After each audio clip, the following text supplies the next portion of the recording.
Hello. So, ito po naman po yung dalawa pang version ng problem. Ito na ay para naman sa section B na kasi okay na yung section A. So, meron po tayo dito dalawa pang version ng problem na baka meron pang kalituhan yung iba kung paano iso-solve. So, let's go ahead and let's try to solve. Ito po ay tungkol naman sa stoichiometry class. So, here's the problem. Ang sabi sa problem, what mass of Ag and O3.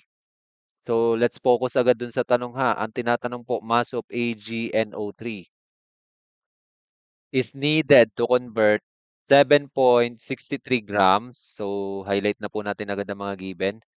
Meron tayong given na 7.63 grams of Na2CO3 to Ag2CO3. Okay? Co-convert daw yung ganong grams into Ag2CO3 which CO3 which is our product. And ang last na tinatanong pa, may isa pang tanong, dalawa bale ang hanapin niyo dito. Ano naman daw mass nung product ang mapoform from that grams? Okay? So let's go ahead and i-plan na po natin yung pag-solve. Una po muna, ang gagawin natin ay kailangan muna nating malaman yung moles ni AgNO3. Okay? So, from that mass na 7.63, ko-convert natin po yan sa moles. Okay. So, by the way, correction nga lang pala sa naisulit ko dito. This is not AgNO3, Na2CO3. And then, from that moles of Na2CO3, ilang moles ni ang kailangan mag-react ni AgNO3? Ilang moles? Okay. Next, after natin makuha yung moles na magre-react dito sa moles ni Na2CO3, ay anong mass ang meron? Ilang grams yung moles na makukuha natin ng AgNO3? Mass naman ng AgNO3 ang bandang huli. Okay, masasagot na po natin yung question, unang tanong which is the mass of AgNO3. Okay, for this series of calculation. Next, from the other side naman po ng tanong, what mass of Ag2CO3 ang mapoform? So, ang gagawin naman po natin dyan, kailangan nating makuha kung ilang moles naman po ang makikreate nitong moles nito ni Na2CO3. So, ilang moles ni Ag2CO3. And then that mole of Ag2CO3, we will convert that into mass ng Ag2CO3. Okay? So, atin na pong simulan ang ating target. So, una muna, kukunin daw ang moles ni Na2CO3. So, from that given na 7.63 grams of Ag, sorry, that's not Ag, Na2 pala. Na2 CO3. Okay.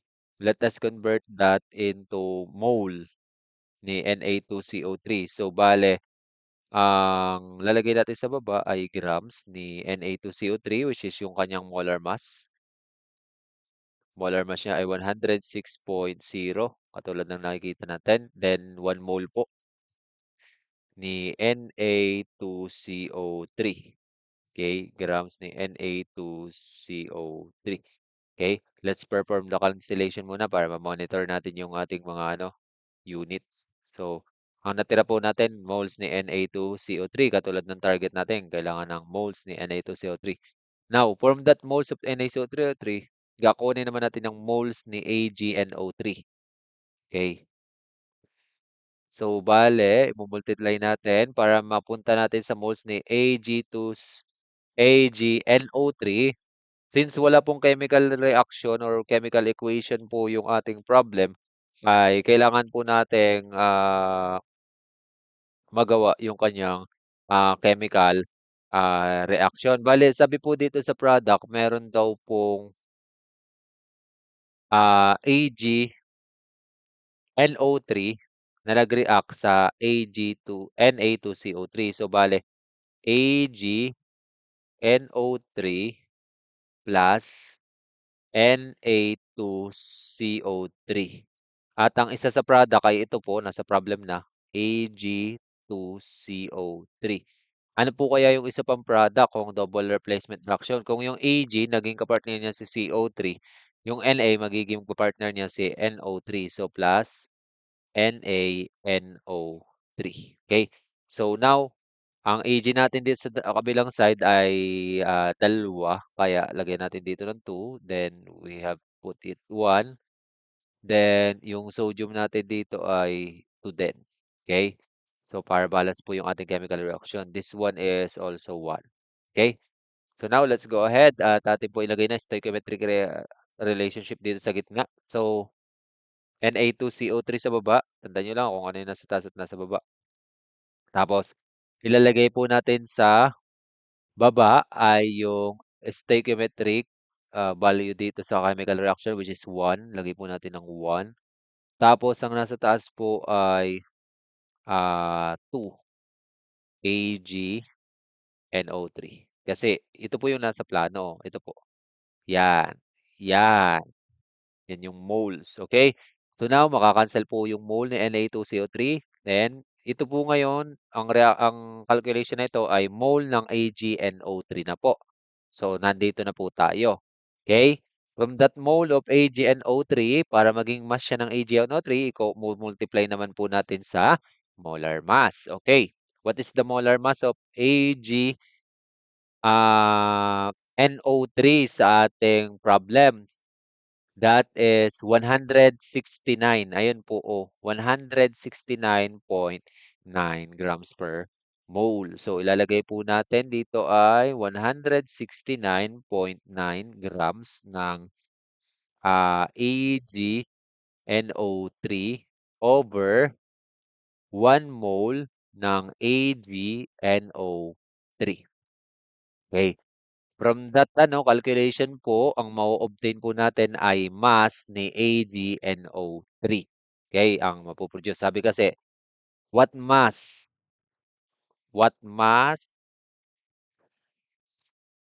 of AgNO3 ang needed na mag-react sa 7.63 katulad ng sinabi ng problem. Okay, so ngayon, ano kayang mass ang required? So we have mass of AgNO3. Pag kinalculate nyo po itong buong calculation na ito, yan, ang lalabas po sa calculator natin ay 24.45. Okay? So we have 24.45. So hanapin nyo na lang po dyan sa inyong option o sa option bukas kapag nagsagot tayo. Ano? So, yan po yung needed para do sa unang tanong ha. This is the answer for the first question. Now, for the second question, may isa pa po. Hanapin nyo rin yun sa option. Mas naman ng na-form na product. So, since ang atin pong pinakang given ay 7.63 grams of Na2CO3, yan po yung gagamitin natin as a reference para makuha yung mass ng product form. And pwede na po tayong magsimula sa moles ni Na2CO3. Okay? So, ang moles po ng ating Na2CO3 ay equal sa Ag2CO3. Okay? Di ba, pagka kinuha natin ng moles nitong si Na2CO3, ang stoichiometric ratio po nila dito ay 1:1. Okay? Yan po yung nung reactant sa product. Kung ang gagamitin natin na base ay si Na2CO3. So kung 1:1 ang ratio nila, kung ano ang mole ni Na2CO3, yun din ang mole ni Ag2CO3. Yan po yung logic. Now, pag tayo nag-calculate ng Na2CO3, yung lalabas dito sa part na ito ng calculation na ito, anong nakukuha dito? Diyan. Yan. Ang minultiply lang natin 7.63 dito sa 1 over 106.0, yung molar mass. Lalabas po diyan ng mole. Pag kinalculate po natin diyan, ang lalabas na mole ni Na2CO3 ay 0.07198 mole of Na2CO3. And then katulad nga ng sinabi ko sa inyo, titingnan niyo na lang ang chemical equation na doon sa product at ano. 1:1 po. Ibig sabihin kung ano ang mole nito, yun din ang mole nitong kabila. So since meron tayong mole na 0.07198 na Na2CO3, equal din siya, parehas din ang mole ng ating Ag2CO3. So that is 0.07198 mole ang Ag2CO3. Dahil ang ating stoichiometric ratio nga again is 1:1. Equal sila. Okay. So i-equate nyo na lang po. So from that mole of 0.07198 ng Ag2CO3, imumultiply na lang po natin yan sa molar mass niya.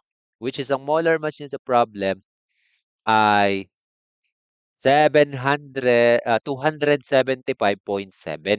Okay.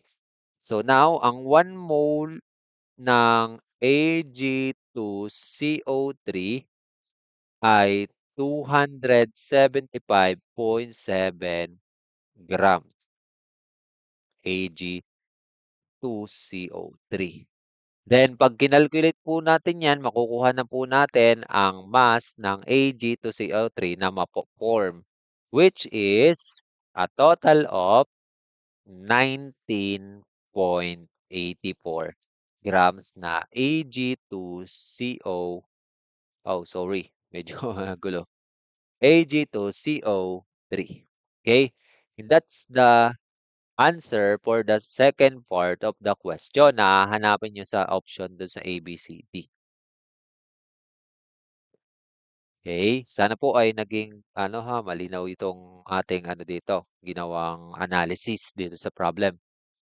Okay? So, let's go ahead at punta po tayo dun sa sunod na problem. Another problem naman ay may ganun pa rin, stoichiometry pa rin 'to. So, by the way, parang medyo nakopya pala yung yung problem nung una. So, wait lang class, wait lang.